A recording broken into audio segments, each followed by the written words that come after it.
बहुत बहुत स्वागत है प्यारे बच्चों आप सभी का आज की इस वीडियो में। और बच्चों आज की इस वीडियो में हम डिस्कस करेंगे 8वीं क्लास का आपका जो हिंदी का विषय है बच्चों, इसी के पाठ्यक्रम के बारे में। जी हाँ, आपका जो नया सेशन स्टार्ट हुआ है ना 2025 और 26 का, इसी के लिए हम हिंदी के सिलेबस को डिस्कस करेंगे इस वीडियो में। ठीक है, और सबसे अच्छी बात पता है क्या है, इस वीडियो में हिंदी के आपके मिड टर्म एग्जाम के साथ साथ हम आपको फाइनल एग्जाम यानी कि दोनों ही एग्जाम का सिलेबस इस एक ही वीडियो में समझाने वाले हैं। इसीलिए बच्चों वीडियो को बिल्कुल एंड तक जरूर देखना, सारी चीजें आपको मैं बहुत अच्छे से समझाऊंगा।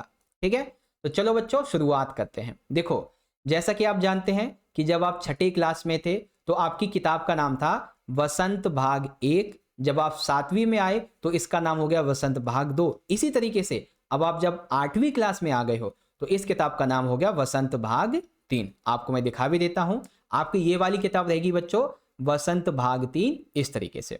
अब आप सभी बच्चे अपनी इस किताब का ये वाला जो पेज है ना विषय सूची वाला, ठीक है, इसको निकाल लो और इसमें से आपको मैं बताता जाऊंगा कौन सा आपको पढ़ना है चैप्टर, कौन सा आपको पोयम, क्या क्या पढ़ना है, सारी चीजें बताऊंगा। ठीक है, और इसके अलावा आपको मैं ये भी बताऊंगा कि व्याकरण क्या क्या पूछा जाएगा। ठीक है, किस चैप्टर से क्या व्याकरण होगा, रचनात्मक लेखन किस चैप्टर से क्या होगा, सारी चीजें बताऊंगा बच्चों। ठीक है, चलो शुरू करते हैं बिना देरी करते हुए। तो सबसे पहले आप यहां पे देखेंगे बच्चों, तो हमारा जो सबसे पहला चैप्टर है इसका नाम है लाख की चूड़ियां। ठीक है, और इसके लेखक हैं कामता नाथ जी। अब इस चैप्टर से आपके इंपॉर्टेंट क्वेश्चन तो बनेंगे ही बनेंगे, है ना। इसके अलावा इस चैप्टर से बच्चों संज्ञा, भेद और इसके प्रयोग, इससे भी एग्जाम में क्वेश्चन आएंगे। ठीक है, साथ ही साथ उपसर्ग और प्रत्यय, यहां तक कि पर्यायवाची शब्द भी एग्जाम में इस चैप्टर से बनेंगे आपके। ठीक है, तो आप इसकी प्रैक्टिस करें। इसके अलावा 5 नंबर का ना एक क्वेश्चन आता है बच्चों एग्जाम में, अनुच्छेद का। ठीक है, अनुच्छेद लेखन का, जैसे इंग्लिश में आप वो लिखते हैं ना पैसेज, वैसा ही।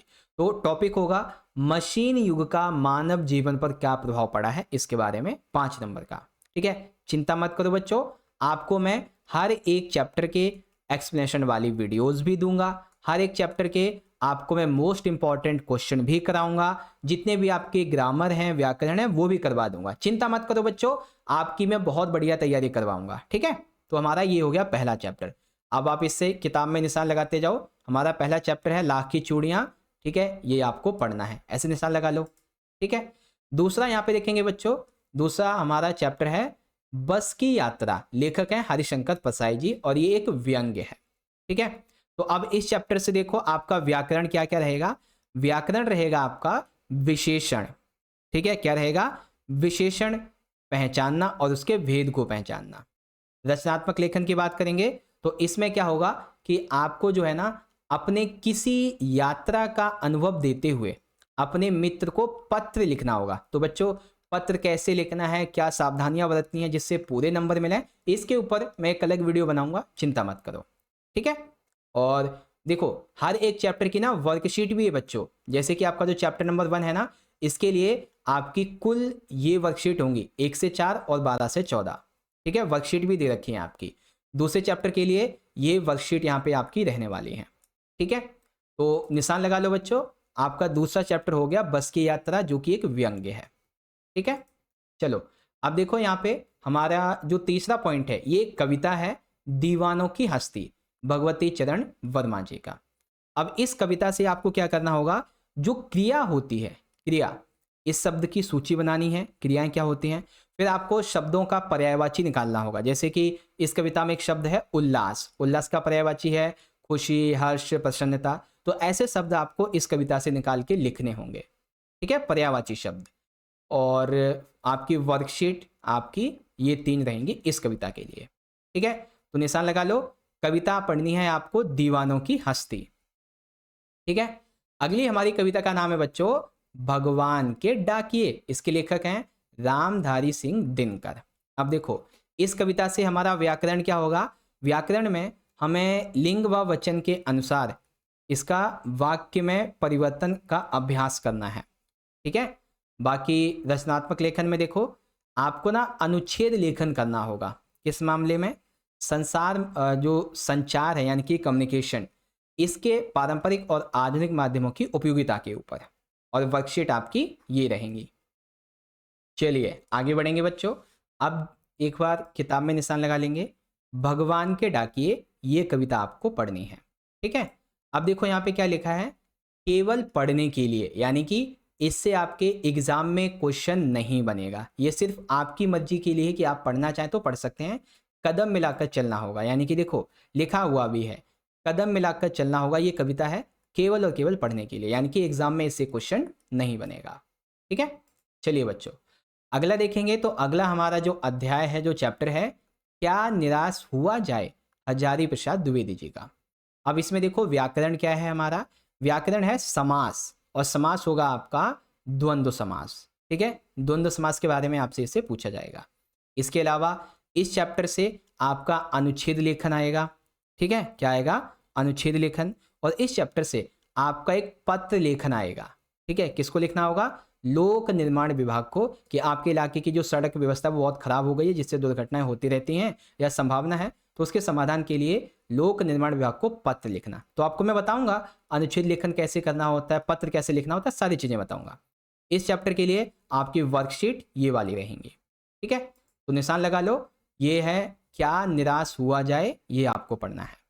ठीक है, चलो अब यहाँ पे हमारा अगला चैप्टर, यह सबसे कठिन समय नहीं, जया जादवानी।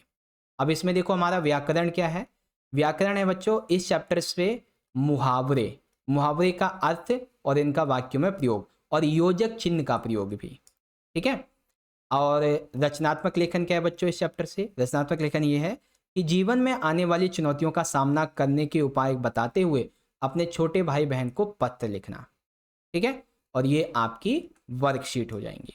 ओके बच्चों, फिर यहाँ पे आप यहाँ देखेंगे तो पहाड़ से ऊंचा आदमी, ये सिर्फ आपके पढ़ने के लिए है। यानी कि आप देखो एक बार कि यह सबसे कठिन समय नहीं, ये तो आपको पढ़ना है, लेकिन पहाड़ से ऊंचा आदमी ये केवल और केवल पढ़ने के लिए, यानी कि एग्जाम में यहाँ से क्वेश्चन नहीं बनेगा।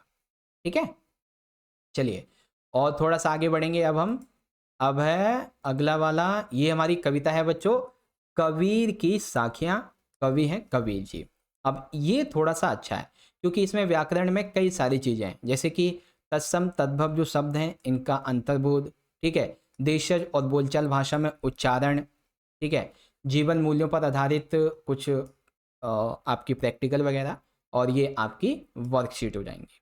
फिर यहाँ पे देखेंगे कंप्यूटर गाएगा गीत, ये सिर्फ और सिर्फ आपके पढ़ने के लिए है। तो निशान लगा लो बच्चों, कबीर की साखियां ये आपके आएंगे, ये पढ़ना है।